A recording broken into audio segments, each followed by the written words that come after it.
Well, welcome to Exploring Integrity Part 4. Today it's the four of us. It's Beth, Ray, and Ray dropped off, and Becky. So we'll hold here for a moment, and Ray is coming back. There we go. This is Part 4. So I'll just do a little bit of an introduction. So we've been through our appreciation conversation, where we got to get to know each other and got to know each other's kind of goals and values a little bit.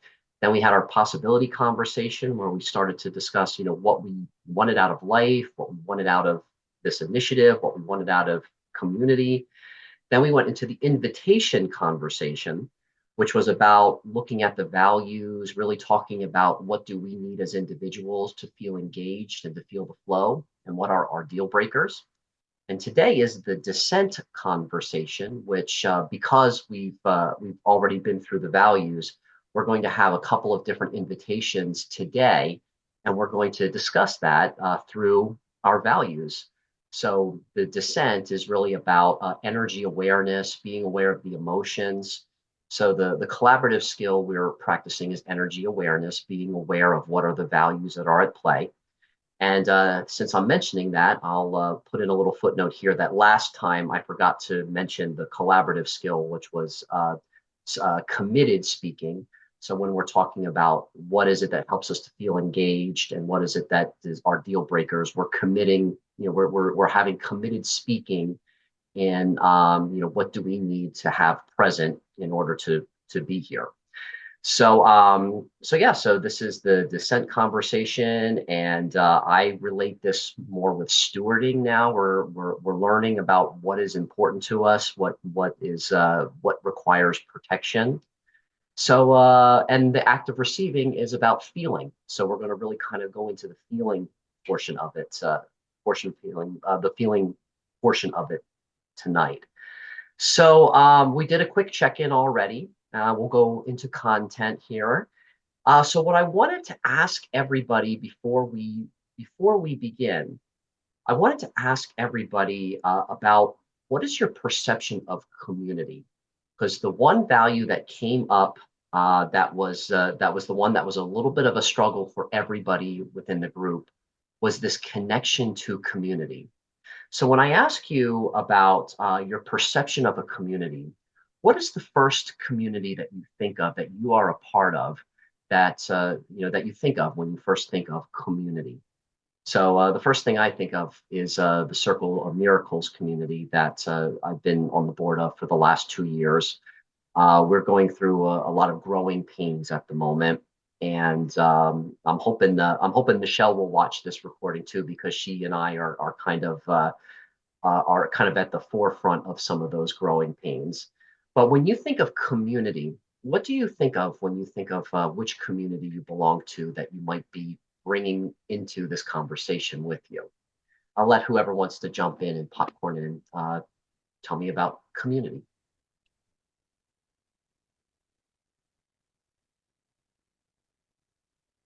Well, I don't mind going first. The first thing that pops up for me, of course, is my church family. It's my St. James family. But I have a couple of other communities as well. I have my community of girlfriends who are mostly neighbors. We get together and do things. A bunch of us are going to the Phillies game on Wednesday, for instance. And then I have my line dancing community. I'm starting to make some friends there. And meetup communities and so on. But church, of course, is number one for me. That's my perception. Very good. Very good. So as we go through this conversation tonight, Beth, I'm going to invite you to consider your community, your church community, as we kind of go through some of these ideas that we have laid out before us. Very good. Okay. All right. Very good. Ray, what do you think of when you think of community? What are some of the communities that you are involved in? The first one that comes to mind is the commune where I live in Maine. I think because to me, like the most important community is people who are involved in your everyday life that you're like relying on, who are relying on you. So like family, I think about, and family people. Yeah. And since I'm like now nomadic, I also include people who are here that are in my community, like my older friends and people that I can just like invite myself to their house and those kinds of, the people who are really close to me. Mhm. And then I guess there's like broader communities that I'm a part of that I would describe more like groups or movements that I'm a part of, but I wouldn't necessarily use the word community, although I think that that a lot of people do. Mhm. I think I have a different understanding of what community is. Mhm. Very good. Yeah. So just as an example, that's like people on Discord, like groups on Discord, or like the queer community or things Mhm. like that. It's Oh, just very like, cool. yeah. Okay. Great. Thank you. Thank you. Becky, what are some of the communities that you are involved in, and what do you think of when you hear the word community? I'm thinking I don't have one. I don't know Mhm. if I ever really had one. Yeah. Mhm. Mhm. Like for a time I was in the time bank and that was kind of like I was hoping to make that kind of like my community, but um yeah, I mean I guess I'm still like kind of searching for that in a way. Mhm. Mhm. Great. Yeah, I'm glad you mentioned that as well too, because time banking is going to be one of the things that we're going to be looking at and exploring a little bit tonight.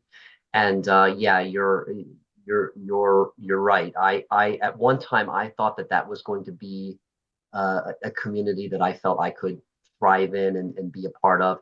And in a sense, it is. To catch Beth and Ray up to speed here, I have been working on an exit plan on exiting out of the board of Phoenixville Time Bank, and introducing this living library concept to the community. And Becky and two other women we have been communicating. Janelle and Jamie, who were also used to be on the Phoenixville Time Bank board but had since left. We all kind of share this common vision. We're all kind of in the same age group, and we see as part of our generation, we kind of see time banking as a way of kind of changing the economy, changing the nature of the community, where we feel like I'm going to say I feel like the kind of like the founders and that generation, they're more into neighbors helping neighbors, getting help with getting rides, doing yard work, doing that kind of stuff, all of which is great. But I think our and I'll let you agree or disagree with me here, Becky. I think our kind of generation kind of sees time banking as more of a social movement. Would you say that that's pretty accurate, Becky, when I say that, when looking at yourself, Jamie, Janelle, and Yeah, that definitely group? with us. Yeah, Mhm. yeah, I we don't know if the mhm. in the time bank feel that way as well though. Right. Yeah, exactly. And we spent a good well, what we're doing here in exploring integrity, Becky's already been through kind of like the entire cycle. We called it deep democracy, where we did this entire process within the time bank to really kind of focus on what were our values and what were some of the things that we wanted to accomplish. So we're going to kind of bring that into this conversation tonight. So that being said, I'm going to go over a little bit of our results from our action survey as I am pulling up. Oh, okay. So when my computer shut down, it took my matrix out. Okay, so we're going to first talk about all six of our potential action steps together, and we're going to kind of filter it through that question about community. Would doing this action step improve my perception of the community, whichever community that might be? It might be this community here, which we're all a part of now. It could be Beth's church community. It might be any of the communities that Ray wants to bring into the conversation. So I think the first thing I'd like to talk about, because the one thing one of the things that scored the highest between I believe 8 of us was the this idea of really doing spirituality, finding the intersections between spirituality, mental health, and I would just like to ask everybody with when I mentioned that, when I mentioned doing work within spirituality and mental health, what comes up for you? What do you envision? How does that look? One of the things that comes up for me about that is, doing more workshops, theater, drama type workshops as well. I had mentioned to Beth after she did her check-in, is that I'd really like to explore doing a theater workshop and a theater company around doing performance about spiritual themes and seeing what kind of discussion arises out of that. Becky, your living library conversation with me really kind of sparked that as well too. In that, with all the writing that you had offered, I felt like that we could probably almost dramatize that and make it a performing arts piece and have a generated discussion about that. So yeah, so that's really what I wanted to ask is, what comes up for you? What comes up for you personally when you think about what kind of work we might want to do together with the deep spiritual and mental health side of it? So I'm going to just kind of open up the question and open that up to anyone who just wants to speak and free flow your thoughts with that.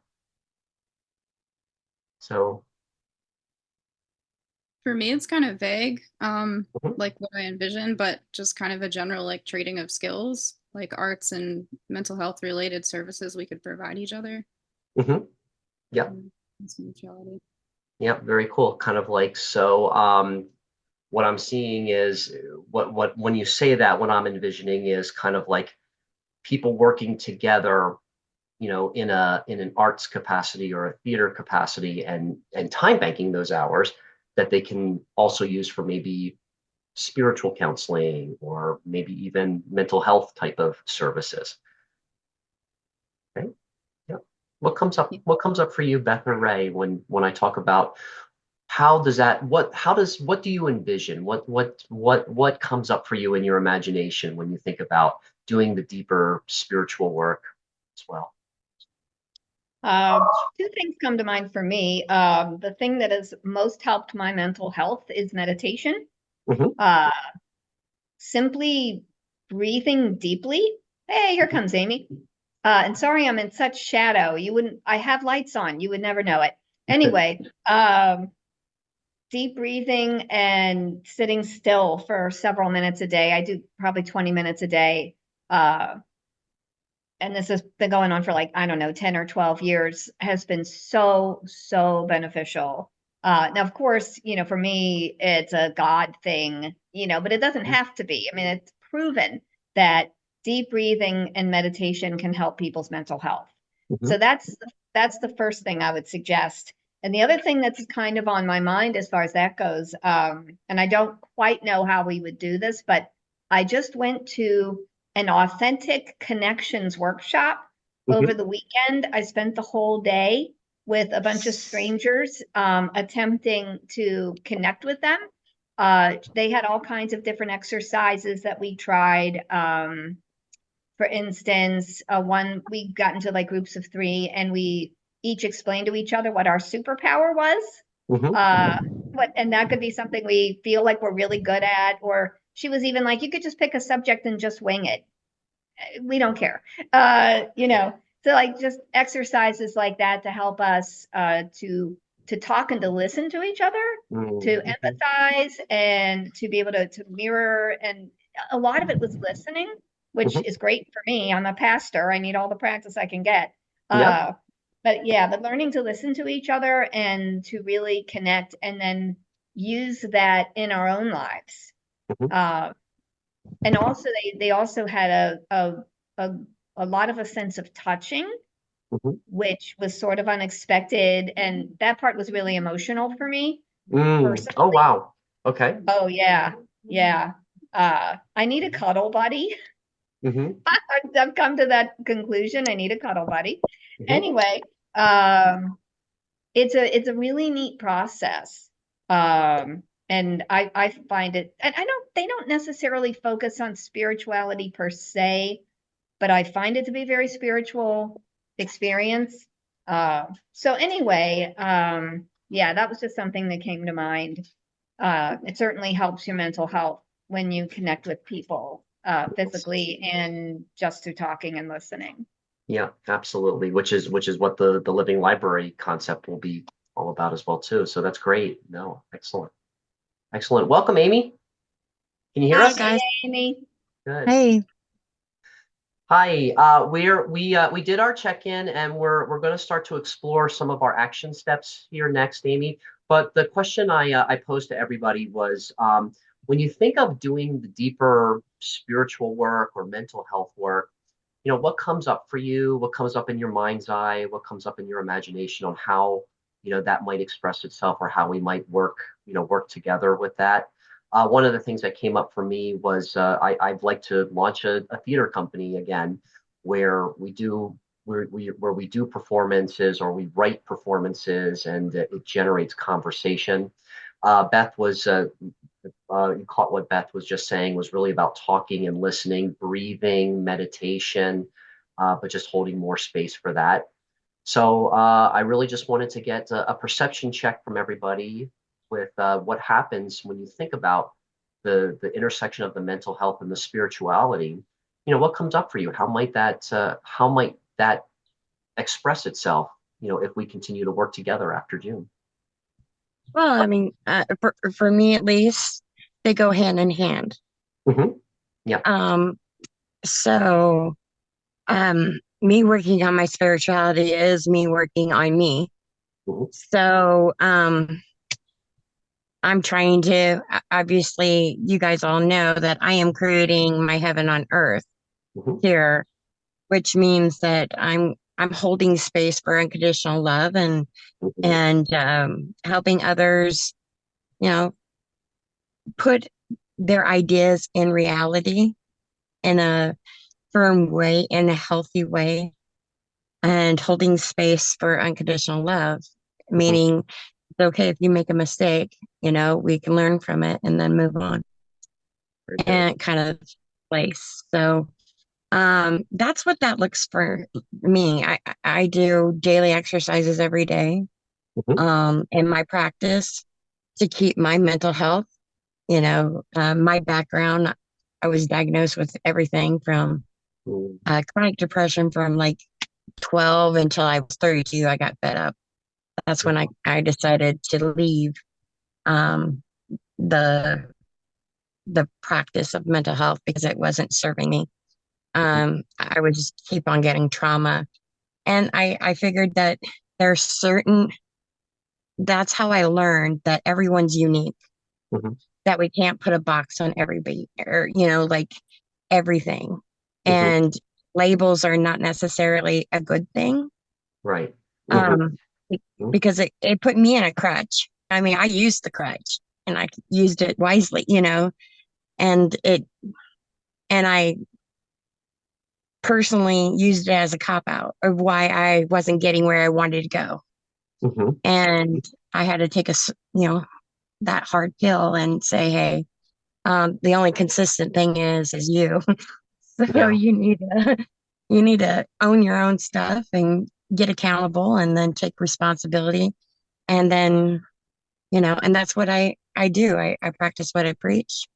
Hmm. And I put my money where my mouth is, and I'm creating a safe haven for people to come Hmm. and live affordably Hmm. and work on Mm, themselves if they choose to. And so I'm already started the process, great. and I could tell you it's hard work. Yeah, yeah. No, actually, Amy, something you said just there kind of ties back into a question I asked earlier before you came on, about helping people to live in a space where they can live affordably as well, too. Mhm. I wanted to ask you before we move on with this question, do you belong to a community or do you have okay, so you're kind of building the community. Yep, sure am. Gotcha. Okay. It's me and my daughter right now. Hmm. It was just going to be me. My daughter decided that she didn't want to do the rat race anymore. Hmm. I'm like, okay, let's figure something that you can do. Hmm. And, you know, she'll be living in the camper. I'm living in a tiny house and, well, I would call it a shed, but, so And then my ex-husband is coming, and I guess my younger son now. Oh, So that wow. is my community right now. Mhm. My plan was not, it was just supposed to be me at first, but there's a need, and when you have that need and when you get called, you got to go for it, right? You just got to Yeah. do what you're being called to do. And I'm opening it up. I got a young couple that Mhm. is 25 years old Oh, wow. who are struggling, and they have a 4-year old, and Mhm. they're coming on in in June as well. So Mhm. already I got like 2 more places for people to be able to come Mhm. if they like. There are some guidelines, and it's, I'm not the ruler. I'm yet, but this is kind of like a rent, but you Mhm. get a benefit from, all working as a team Got kind of it. thing, because I'm not into a commune. I don't want to control anybody. I don't want to lead anybody. I just want to hold the space for people. I don't believe that anybody should have that authority. Right. So yeah, and internet goes in and out here. I couldn't get on because of the It's all right. internet. Finally, I got a boost to be able to get on. I think my neighbor's using their internet, so I was able to hijack a little bit. But Great. Great. Yeah, thank you, Amy. No, that answers a lot, and I think it's going to also help us guide us through a lot of this conversation as well today, because the question we're going to ask with regard to all of these action steps as well is, would this action improve my perception of a community? And I think you hit on something right there in what you just said is kind of like you know a commune community. People have a lot of stigmas around what that kind of social structure entails. And I think that's why that value, that sense of community, came out as one of the ones that were a little bit more challenging for everybody in the group. So that's great. I think that's wonderful, and we're going to continue to explore that. So I want to welcome Kylia. Hi, Kylia. I'll Hi, how you doing? I'm good. How are you? Good, good. So I'll catch you up to speed here. We did our check-in. I started the recording after that. The conversation, the question that was posed to everybody was about community. What communities do you belong to, or are you still trying to find a community? And then after that, we started exploring the mental health and the spiritual aspect of it. If we were to work together after we complete our cycle in June, how might we work together exploring the mental health and the spiritual aspect of what we all do? So I just was asking everybody, in your mind's eye, how does that express itself? I'm not going to go over everything that's been said so far. I'll send everybody the recording when we're done. But I wanted to open that back up now to either you, Kylia, or to Ray, if you want to explore any of the questions about, how does the mental health and the spiritual express itself, or Kylia, if you want to talk a little bit about community, what communities do you belong to, or what do you think about when you hear the term community? So I'm going to sit back and let it popcorn out before I go on with my schedule here.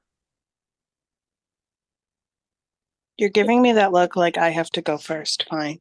Yeah, that's the twin flame telepathy, man. It's a fun thing. Yeah, yeah. Um, I guess so. When it comes to community, for me, I definitely think I know what my community is. I Mhm, know what it looks like. I know the kind of people that I like need in it for it to function well. mhm, I'm actually learning interesting things about community. I'm in this place right now of learning how to be in community with someone that I used to be friends with and no longer am friends with, mhm, but mhm, we still have to stay in community and in connection in like still a pretty deep way because like they live with the rest of my community. Mhm. So I'm like in this interesting phase of like what that looks like and how do you set boundaries in that regard and how do you make it so it's still like comfortable and safe for everybody else. Mhm. So yeah, I would say like for me, community is one thing that I think is really settled for me. Like I know what I want from a community. I know what communities I kind of belong in. Um, whether it's like my spiritual communities or Mhm. my mental health communities, or where those two communities kind of like intersect for me as well.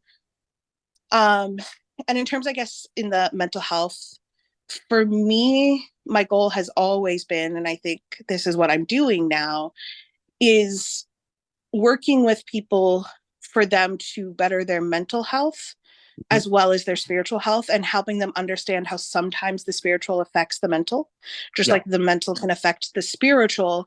And you can't just treat one of them. Like you Right. have to work from a cohesive place where you're treating both. So, Mhm. like, sometimes, yes, you need to go to a doctor and you need to get medication and you need to get those type of things. Like, yes, that sometimes that is the answer, but sometimes you can do that and things are still not getting better. And it's because Mhm. there's something spiritually happening that you Mm. need to address. And so for me, I think in what I'm basically doing with my life now, that's basically what I do is like I help people in that crossroads space where they're like, okay, I've gone to the doctors, I've done this, and things aren't improving. And I'm like, okay, well, let's honor what the doctors have told you and like keep working with that angle. But now let's like look at the spiritual. Mhm. Like let's look at like for me, I've been dealing with a lot of people who've had past life stuff come up Right. where it's like super crazy things happen them in their past life and in this life it's still affecting them. And then it's like when we explore that, they're like, oh, that, yeah. And then like within, a couple of weeks of like doing some work around that, they're like, yeah, those issues that they've alleviated. And I'm like, yeah. Mhm. Mhm. So yeah, I guess that's what it is for me. Very good. Very good. Thank you. Thank you. Ray, reflections, common ground, clarifying questions. What's coming up for you? Well, I am noticing that just because I'm last, I get to like kind of hear what everybody else has said. Mhm. And I'm noticing that there is like a common theme from some of you of like it being more of a somatic experience, like with the theater or the meditation or things like that. It's like Mhm. something that we're practicing, we're doing with our bodies and like Mhm. with our presence. And then there's also this sort of like kind of intellectual side of things or like talking or things that are more like conceptual, I guess. And that is where my mind goes. I think about developing around concepts and like I'm really big on getting to the root of things. Mhm. So, and I know that there's like, I even go back and forth about this. Like why, and the why can literally go on into eternity. So I try to be careful not to get stuck with why. But there is, for me anyway, it's been helpful to dig deeper and to ask questions and to say, well, what's really happening here? Like, what's the real reason why it's happening? Because I feel like if we can't get there, we're not doing anything. Mhm. But I know that's not necessarily true. I think that there are people who can do like somatic things and they have no idea why, but things are released and things are healed and things happen. But I think for me, I need to be able to think, to conceptualize and like understand what's happening. And so Mhm. I like to read books. I like to read spiritual books, whether it's spiritual texts or um, books by who I consider spiritual people. Um, I like to have conversations like, what do you think about this? And what is your take? And hear like inspirations and poetry and things like that. So that's kind of where I go in my mind of like what I would like to, the kind of spiritual work that I would like to be involved in Mhm. is that sort of deep dive into like, well, why do you think this is happening? And why do you think these things are coming up in the world and in your life? And like I reflected on Kylea saying that they're dealing with this community member, and I'm like, wow, if all the people in the whole world could figure out how to live in community with somebody that they need to set boundaries with and don't necessarily get along with, there would be world peace. Like it's a very like fundamental thing that I think it's like an individual thing, but it's also a collective thing. So I don't know, that's where I go with my thinking. Right. Anybody want to reflect back to Ray or to anything that has been said so far? Anything that comes up for you? Any common ground that you're noticing? Or is there any clarifying questions that you want to ask anybody in the group? I'll give that opportunity for the moment, and I'll start doing our survey here. No, okay. So we'll do our survey, and again, just to remind everyone, if the answer is a strong yes, it's thumbs up. If the answer is I'm not quite sure or it's safe enough to try, the so-so. And if there's strong resistance, if there's a strong resistance that comes up, instead of thumbs down, a hand up, palm ups, and that represents I have a gift to give, and give you the floor to speak to that resistance. But the question that we're going to start with, because this was the value, community was the value, that was the one that was the most difficult for everybody in the group. The question would be, would having more conversations or doing more work around mental health and spirituality, would that improve your perception of a community, whether it be your community, this community that we're forming? So I wanted to ask you, is it yes, maybe, or strong resistance?